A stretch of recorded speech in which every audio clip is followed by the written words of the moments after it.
hidupku menggenapi firman-Mu. Tanda mujizat sertai tiap langkahku. Kau bersamaku di dalamku, jadi bukti kebesaran-Mu.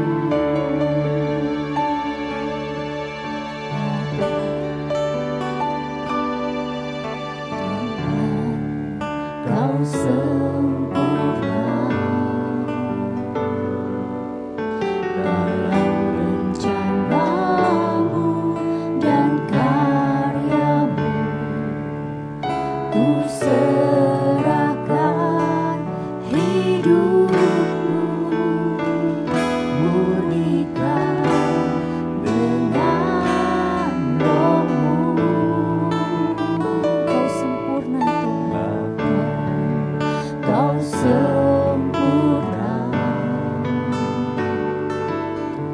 dalam rencana-Mu dan karya-Mu.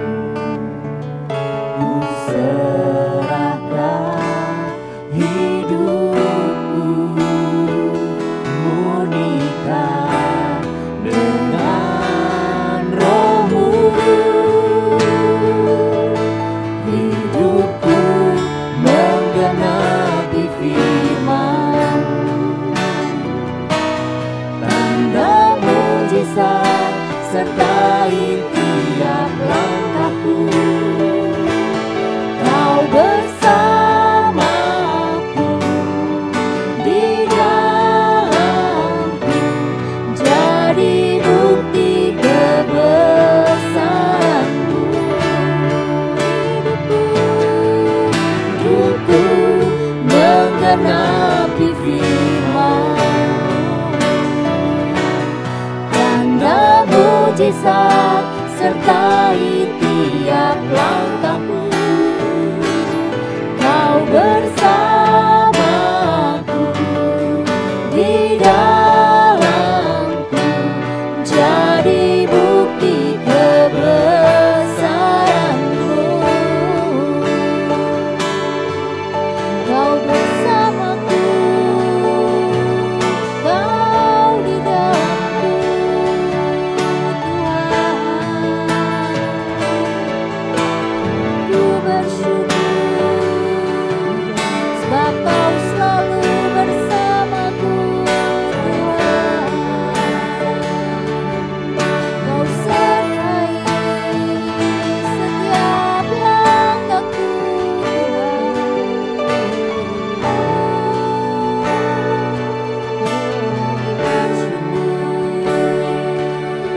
buat rencana-Mu, Tuhan, buat karya-Mu dalam hidup setiap kami.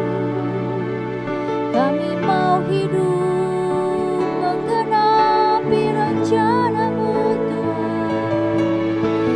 selamanya.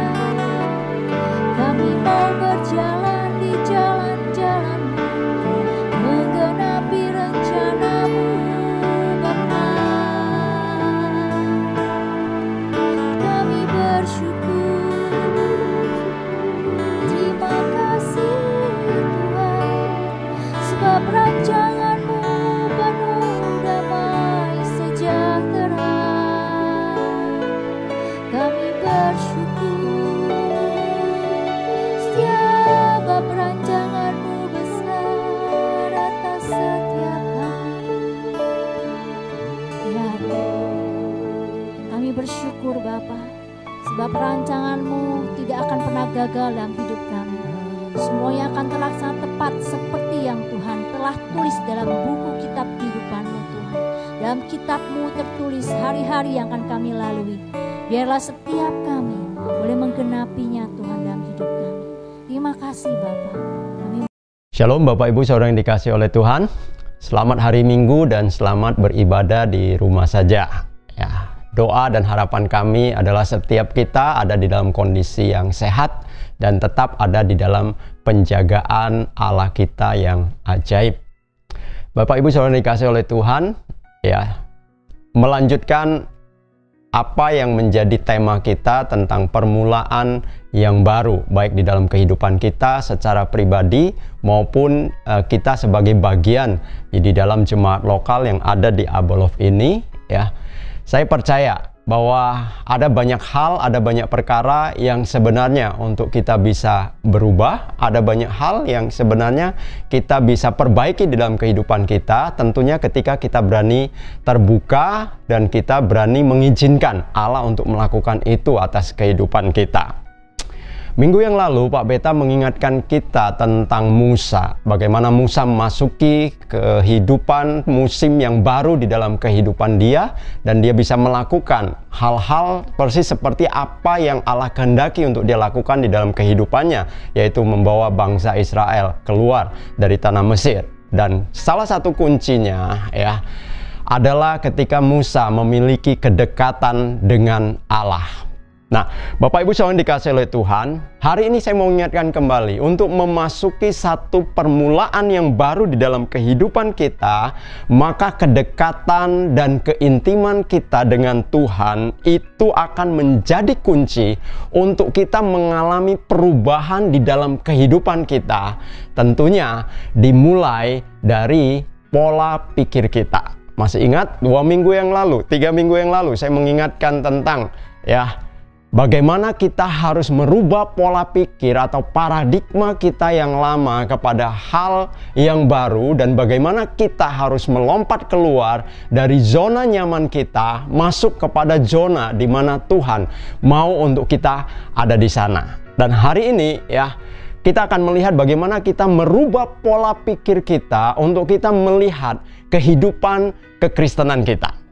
Coba sekarang kita lihat mulai dari bagaimana kita mengalami pertobatan di dalam kehidupan kita, ya. Ketika kita pertama sekali menerima Yesus sebagai Tuhan dan Juru Selamat di dalam kehidupan kita secara pribadi, ya, firman Allah berkata apa? Ya, kita buka di dalam kitab Efesus pasalnya yang keempat, ya. Kitab Efesus pasalnya yang keempat, saya akan bacakan ayat 20 sampai dengan ayat yang ke-24. Oke. Efesus 4 ayat yang ke-20 mulai.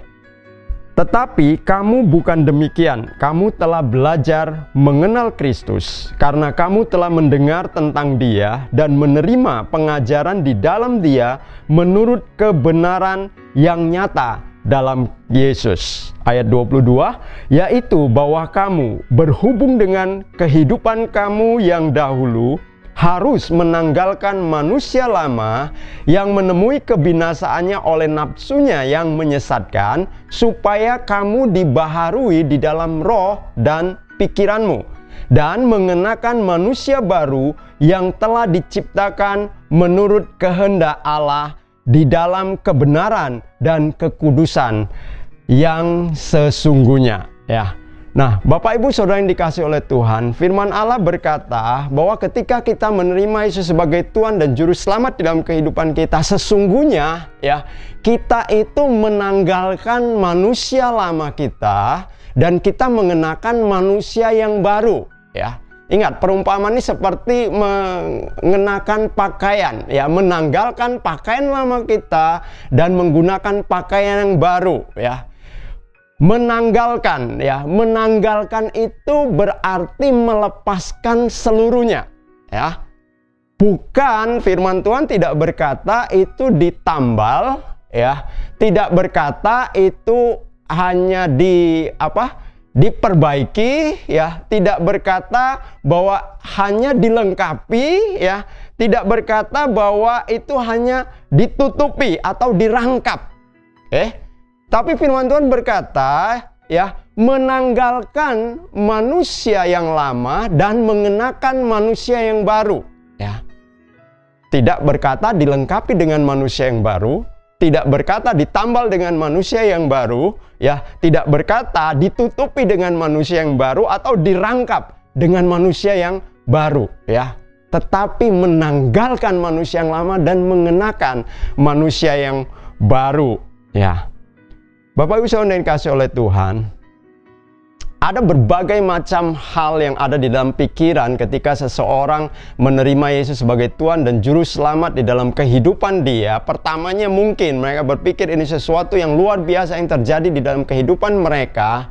Tetapi ada mungkin beberapa orang melihat itu hanya sebagai apa? Sebagai sesuatu yang melengkapi apa yang menjadi kekurangan hidup mereka, ya.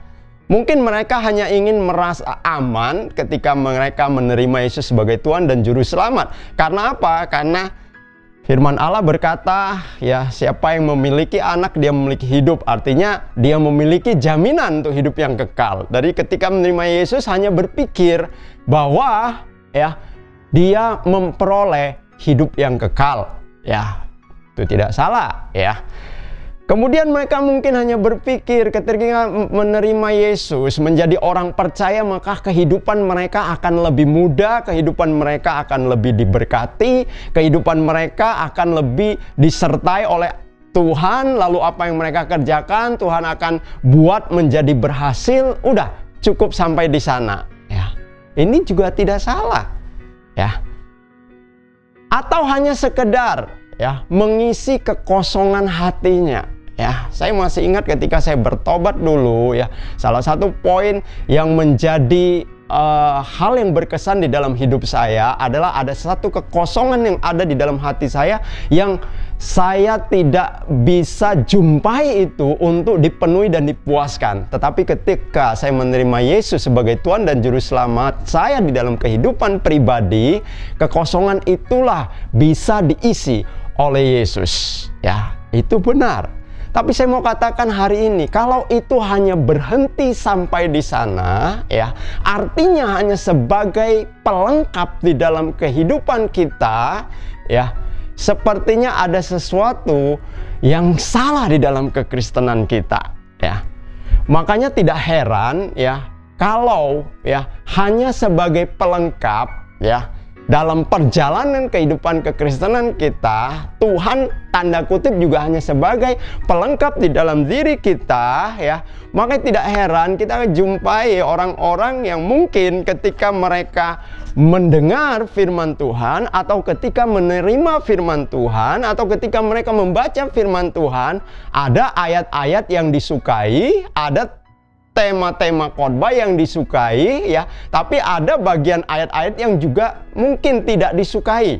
Kalau berbicara tentang berkat, oh, amin. Kalau berbicara tentang kesembuhan, amin. Kalau bicara tentang penjagaan penyertaan Tuhan, oh, amin. Tetapi ketika berbicara tentang kesulitan, berbicara tentang aniaya, berbicara tentang memikul salib, wah, sepertinya itu bukan untuk saya. Itu tidak cocok untuk saya. Terlalu keras, terlalu sulit. Saya maunya yang mudah-mudah saja, yang gampang-gampang saja. Jadi pilih-pilih, ya. Kenapa? Karena tidak menanggalkan manusia lamanya, ya, dan mengenakan manusia baru. Manusia lama tetap dipakai, manusia barunya hanya menjadi menambal bagian-bagian yang kosong yang mereka rasa itu perlu untuk dilengkapi atau ditambal. Ya, akhirnya apa yang terjadi, ya, kita akan menemukan akan demikian banyak pengemis-pengemis yang ada di dalam gereja. Loh, kok bisa begitu, Pak Doni? Iya.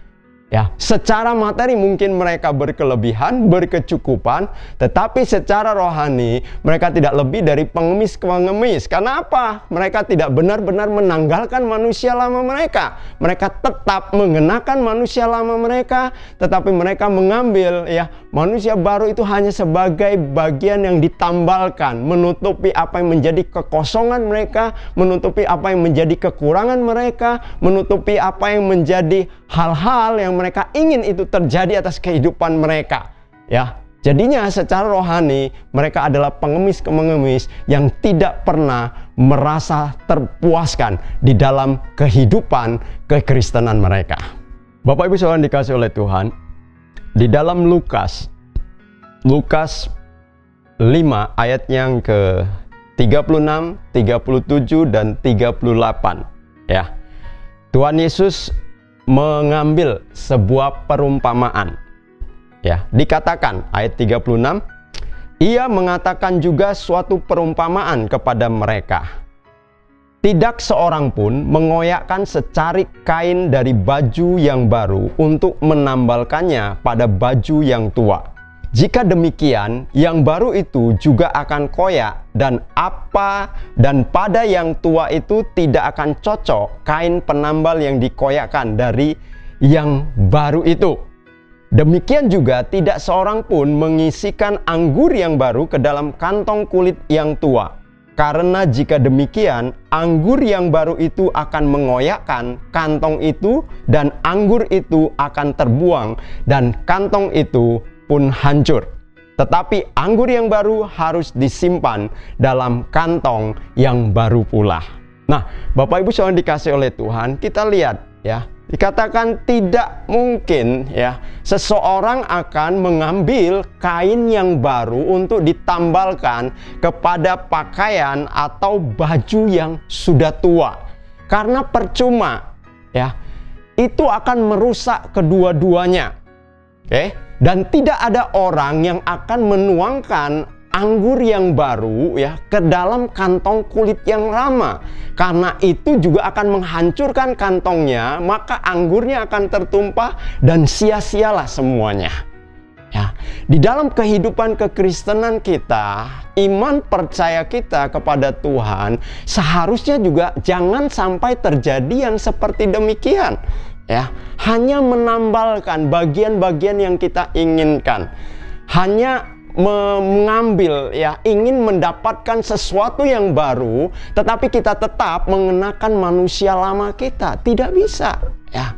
Firman Tuhan katakan kita harus mengalami perubahan ya.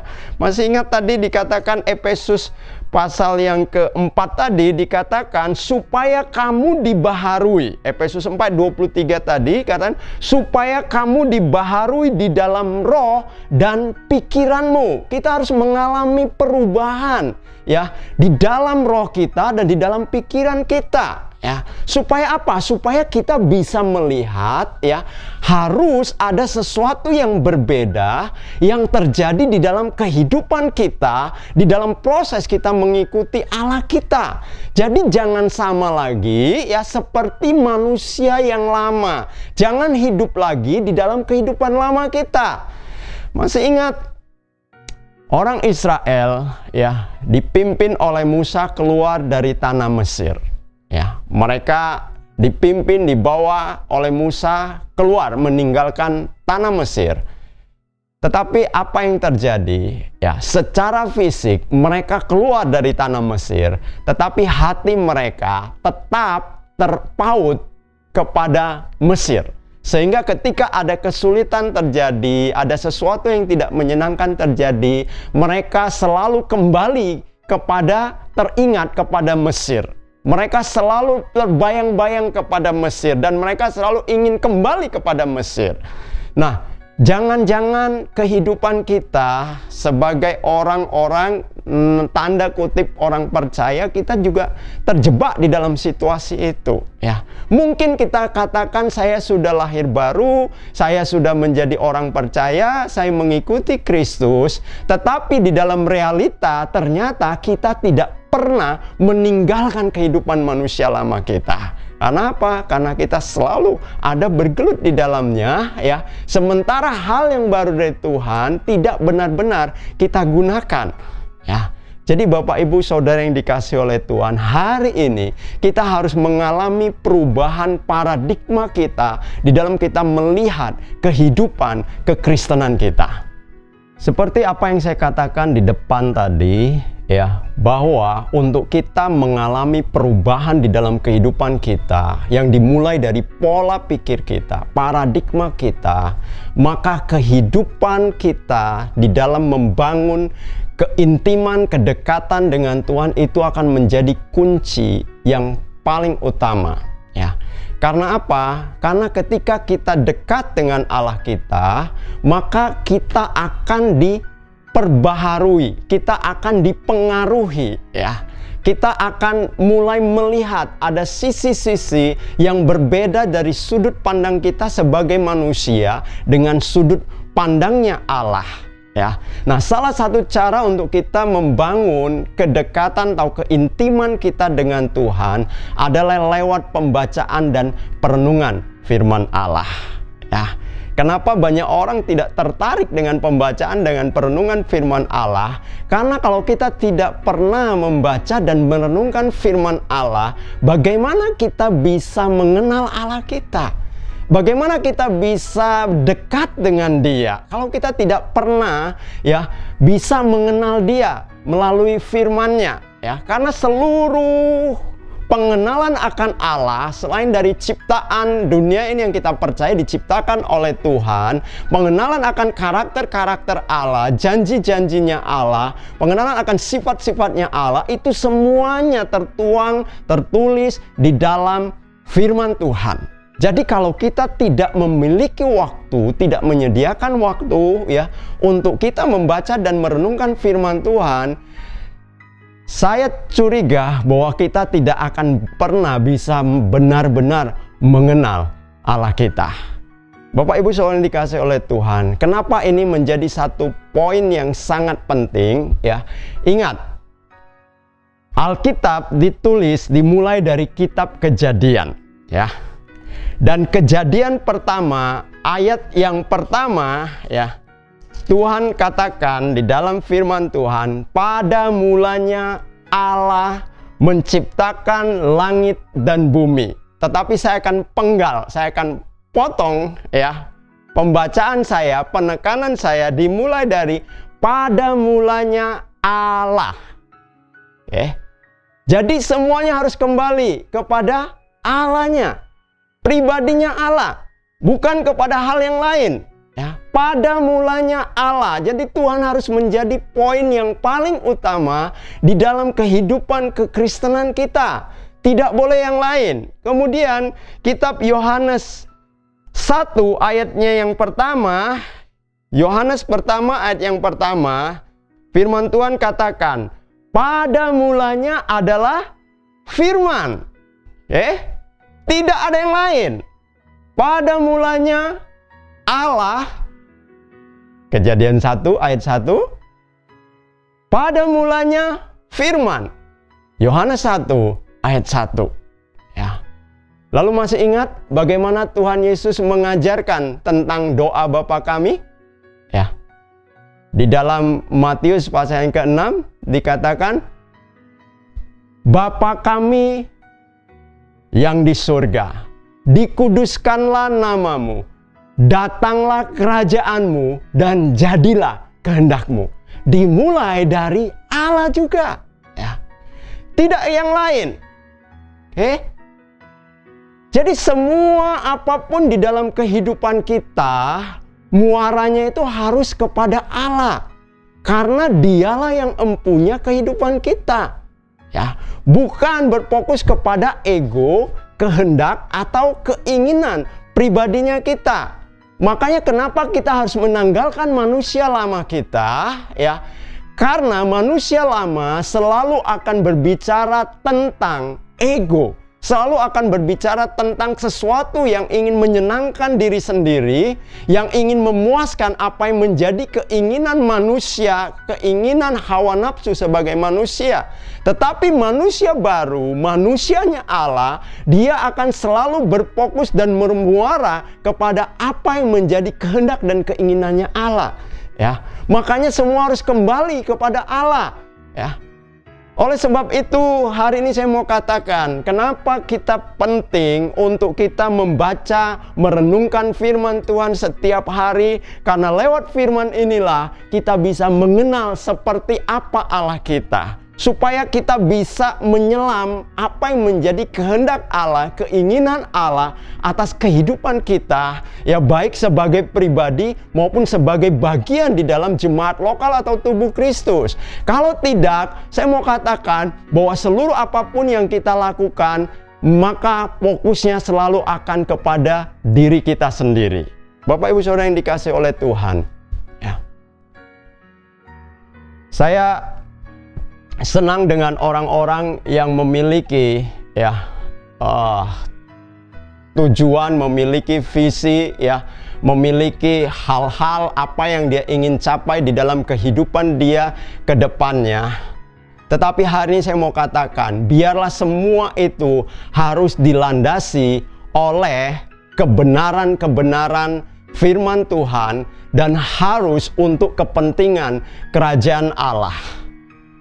Dan pembacaan perenungan firman Allah itulah yang akan menolong kita supaya kita tidak melenceng dari apa yang kita ingin lakukan di dalam kehidupan kita. Ya. Tahun 2021 ini saya tidak punya resolusi yang aneh-aneh di dalam kehidupan saya. Dan saya juga berkata kepada orang-orang yang ada di dalam mentoring saya, ya, ada resolusi, ada tujuan yang ingin dicapai, itu bagus. Tetapi resolusi yang paling penting di dalam kehidupan kita adalah kerinduan dan kehausan, ya, untuk kita membangun keintiman dengan Allah, membangun kedekatan Allah lewat doa dan firman. Itu harus menjadi yang paling terutama. Karena apa? Biarpun engkau memiliki resolusi yang luar biasa, ya, punya keinginan, punya tujuan yang besar, tetapi kalau tidak didasari oleh kehausan dan kerinduan untuk Allah itu sendiri, ya, saya mau katakan semua itu akan menjadi sia-sia. Karena pasti yang akan kita bangun adalah ego kita. Hari-hari ini kita belajar lewat pembacaan perenungan Abah kita, ya, tentang Yusuf. Bagaimana Yusuf bisa memiliki respon yang luar biasa. Sekalipun dia harus mengalami situasi yang sulit, dia dijual oleh saudara-saudaranya, dijadikan budak di tanah Mesir, lalu dia harus mengalami pengkhianatan dari nyonyanya, lalu dia harus masuk ke dalam penjara. Kemudian di penjara, ya, pengharapan dia supaya dia bisa dikeluarkan oleh karena dia membantu sang juru minum raja, tapi ternyata juga dia dilupakan, ya. Ada begitu banyak kesulitan, ada begitu banyak situasi yang tidak menyenangkan terjadi di dalam kehidupan Yusuf. Tetapi itu tidak pernah mengendorkan, tidak pernah merubah sikap hati Yusuf, bahwa dia tetap mempercayai dan meyakini apa yang Allah ingin dia lakukan di dalam kehidupannya. Orientasi dia, fokus dia hanya kepada Allah. Sehingga dia bisa memberikan respon yang benar ketika dia berjumpa dengan saudara-saudaranya. Dia tidak berkata bahwa dia menjadi situasi yang sulit lalu dia menyalahkan saudara-saudaranya, dia menyalahkan orang-orang di sekelilingnya. Firman Tuhan berkata, justru, ya, dia boleh mengalami semua itu karena Allah, ya, memiliki sesuatu yang luar biasa yang Allah sedang kerjakan atas kehidupannya. Lihat, akan sangat berbeda sekali seseorang yang orientasinya kepada Allah dan seseorang yang orientasinya hanya kepada ego atau pribadinya. Ketika dia menemukan kesulitan, dia menemukan situasi yang tidak menyenangkan, ya, dia tetap bisa melihat ada sesuatu yang positif, ada sesuatu yang luar biasa di balik setiap kejadian itu, dan dia tidak pernah menyalahkan siapapun. Tetapi orang-orang yang berorientasi hanya kepada pribadinya, kepada egonya, ketika ada kesulitan terjadi, ketika ada tantangan terjadi, maka dia akan mulai mencari, ya, kesalahan-kesalahan yang ada di sekelilingnya. Artinya mulai mencari siapa kambing hitamnya. Nah, sangat berbeda sekali. Oleh sebab itu, Bapak Ibu Saudara yang dikasihi oleh Tuhan, hari ini saya mau mengingatkan kepada setiap kita, kalau kita ingin memiliki pola pikir yang baru, paradigma yang baru, izinkanlah firman Allah itu yang mempengaruhi seluruh kehidupan kita. Izinkanlah firman Allah itu yang membersihkan seluruh apa yang ada di dalam pikiran dan hati kita, dan menggantikan hal-hal yang lama yang tidak sesuai dengan apa yang menjadi kehendak Allah. Makanya pembacaan dan perenungan firman Allah itu akan menjadi poin yang sangat-sangat penting untuk kita bisa mengalami pembaruan pikiran kita. Sebagai ayat penutup, saya akan bacakan di dalam kitab 2 Korintus 5 ayat yang ke-17. Firman Allah berkata, "Jadi, siapa yang ada di dalam Kristus, ia adalah ciptaan baru. Yang lama sudah berlalu, sesungguhnya yang baru sudah datang." Bapak, Ibu, Saudara sekalian, ya, kita ada di dalam Kristus. Berarti setiap kita ini adalah ciptaan yang baru. Yang lama dari kehidupan kita itu sudah berlalu. Jadi jangan lagi kita hidup di dalam kehidupan manusia lamanya kita. Dan yang baru itu sudah datang. Terimalah yang baru itu. Kenakanlah manusia yang baru itu, ya, supaya ini akan terus memperbaharui kehidupan kita. Dan saya katakan tadi, ya, salah satu cara untuk tetap bisa mengingatkan kita, memastikan kita, atau tetap menjaga kita bahwa kita tetap ada di dalam kehidupan manusia yang baru kita, dengan memiliki pola pikir, paradigma yang baru di dalam kehidupan kita, adalah lewat pembacaan dan perenungan firman Tuhan. Oleh sebab itu, hari ini bagi Bapak Ibu, ya, yang sudah mulai setia membangun, ya, pembacaan perenungan firman setiap hari, saya mau dorong, lakukan itu terus dan terus lagi. Lihat, akan ada banyak hal yang Tuhan akan nyatakan di dalam kehidupan kita ketika kita dengan tekun dan setia membangun itu. Bagi Bapak Ibu yang masih berjuang di dalam proses pembacaan dan perenungan firman, hari ini saya mau mendorong, saya mau menguatkan, ayo, itulah yang menjadi bagian yang akan mempengaruhi kehidupan kita ketika kita coba untuk terus setia, coba untuk terus tekun melakukannya. Sekalipun kita butuh perjuangan di dalam proses itu, tapi keputusan kita akan menentukan, ya, apakah kita akan tetap setia melakukannya atau kita akan berhenti di tengah jalan. Doa dan pengharapan saya adalah seluruh jemaat di dalam memasuki permulaan yang baru tahun 2021 ini, ya, pembacaan dan perenungan firman Tuhan harus menjadi bagian di dalam kehidupan mereka, dan itu tidak pernah terpisahkan di dalam perjalanan mereka mengikuti Allah, perjalanan kita di dalam kehidupan kekristenan kita.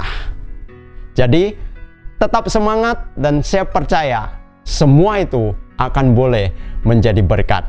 Mari kita berdoa. Tuhan, kami mengucap syukur kalau hari ini Allah mengingatkan kami bahwa proses pembaruan pikiran kami, ya, kunci yang akan menentukan itu ketika kami membangun keintiman, kedekatan kami dengan Tuhan. Dan salah satu cara yang bisa kami lakukan adalah dengan kami membaca dan merenungkan firman Allah. Hari ini hamba berdoa bagi seluruh jemaat-Mu, biarlah ada satu kehausan, ada satu kerinduan untuk membaca dan merenungkan firman Tuhan menjadi satu gaya di dalam kehidupan daripada seluruh jemaat-Mu, bahkan gaya kehidupan di dalam setiap kami yang hari ini boleh mendengarkan tentang kebenaran firman ini. Karena kami tahu tanpa firman maka tidak ada dasar yang kuat untuk kami membangun iman dan keyakinan kami di dalam Engkau. Kami mengucap syukur. Terima kasih Bapa, di dalam nama Tuhan Yesus kami berdoa. Amin. Ada beberapa pertanyaan yang akan menjadi diskusi kita, dan selesai dari khotbah ini, ya, silakan Bapak Ibu dan saudara semua bisa berdiskusi dengan keluarga maupun dengan rekan-rekan komunitas selnya. Saya percaya di dalam proses diskusi ini akan ada hal-hal yang lain lagi yang mungkin Tuhan akan ingatkan di dalam kehidupan kita. Terima kasih, Tuhan Yesus memberkati kita semua dan salam sehat selalu. Tuhan memberkati.